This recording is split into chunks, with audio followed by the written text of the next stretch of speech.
Hi, so we are going to take a look at this next topic again, which is NumPy searching array.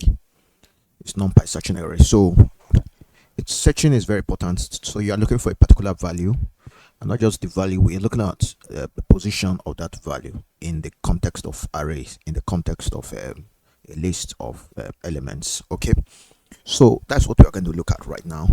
So searching arrays. So, but we're going to just limit, just going to be a brief video just to show you what NumPy has to offer in this case. Now, if I want to do it, so we are going to use the keyword where, you understand?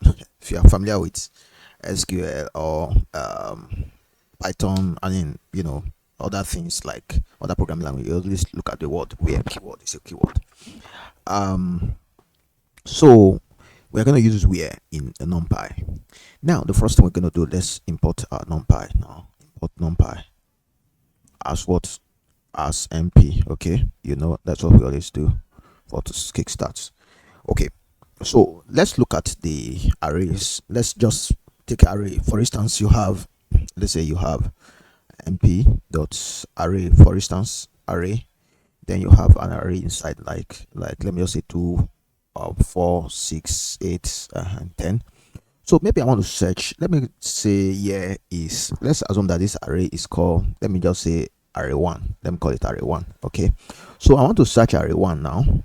I'll use the keyword where. So you say so what you're going to do is to use mp dot where. Please, you're going to use mp dot where. You understand? So you use it. So it's going to be mp. Let me just equate it to results. Let me just call it results. Search results, or let me just say search results. So the result of our search, that's what we're talking about now. Result. Okay, search result is a variable where we store our return value, our result. So I'm going to say mp dot where. So mp dot where is inbuilt into a NumPy. Where is inbuilt into NumPy. So where, what, this array 1, I want to look for an element in array 1 where the element is equals to, you use double equals to if you want to compare, you want to check something, but that's true or false. So array 1 is what we are searching. So we want to check where is the value 6. So it's going to return, it's not going to say, oh, 6 is 6, okay, 6 is available. No, it's going to show you, okay, 6, the element 6 is in position stuff.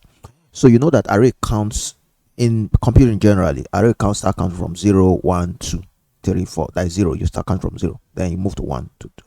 So that position is your index. Like you're trying to find index means the position of element 2 in this list or in this array. The position is 0 position. This is 1 position.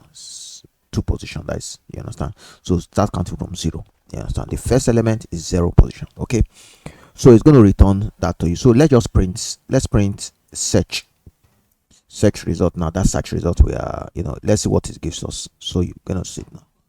So so it gave me 2. Yeah, can you see it now? It gave me 2. So it's going to print 2 for me. So it's in position 2. That's what it's saying now. So if you check 0, 1, 2. So let's look at 8. Let me put 8 here so you see it now. Or let me put 10 there. 10 there. So it's going to be 0, 1, 2, 3, 4. So it's going to position 4. Going to use position 4.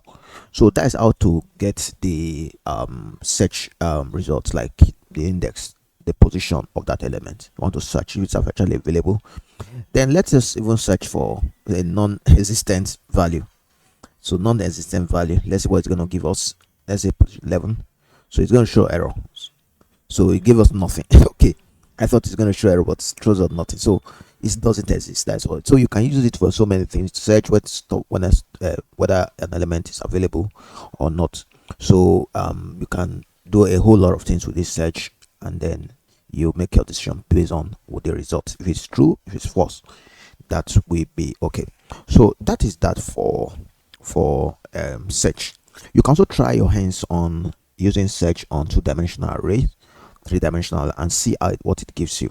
Okay, so the next topic we're going to look at in the next video is going to be sorting. Sorting means arrangement. Sorting is very important in every areas of data science, data analysis, or yeah, you understand. So I'm going to look at that in the next class. So we look forward to seeing you in the next video. Thank you.